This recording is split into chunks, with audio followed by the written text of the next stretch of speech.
Hi, welcome to Banu recipes. ఈరోజు నేను చుక్క కూర ఫ్రై చేస్తున్నాను. అది ఎలా చేయాలో మీకు చూపిస్తాను. ముందుగా కొంచెం ఆయిల్ పోసుకొని ఒక టమాటా, ఒక ఉల్లిపాయ కోసుకొని వేసేయాలండి. అందులో కొంచెం తాలింపు వేసుకోవచ్చు, అది మీ ఆప్షనల్.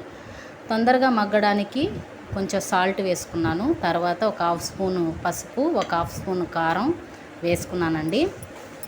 అవన్నీ వేసుకొని ఇలా ఆయిల్లో డీప్ ఫ్రై చేసుకోవాలి.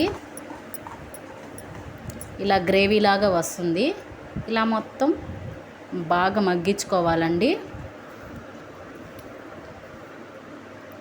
తర్వాత మనం కడిగి పెట్టుకున్న ఈ చుక్క కూర ఆకులను అందులో వేయాలి. నేనైతే 3 కట్టలు వేసుకున్నాను.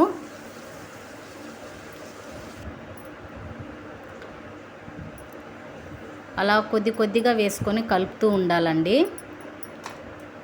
వేసేటప్పుడు ఎక్కువగా ఉంటాయి ఆకుకూరలు, తర్వాత మగ్గిపోయిన తర్వాత చాలా దగ్గరికి వచ్చేస్తుంది. టేస్ట్ అయితే చాలా బాగుంటుంది, వేడి వేడి అన్నంలో బాగుంటుందండి.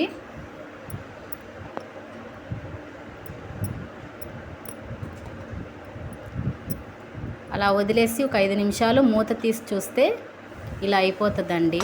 ఇలా దగ్గరికి వచ్చేస్తుందండి. అంతేనండి, చుక్క కూర రెడీ అయిపోయింది. Thank you. Please subscribe my channel.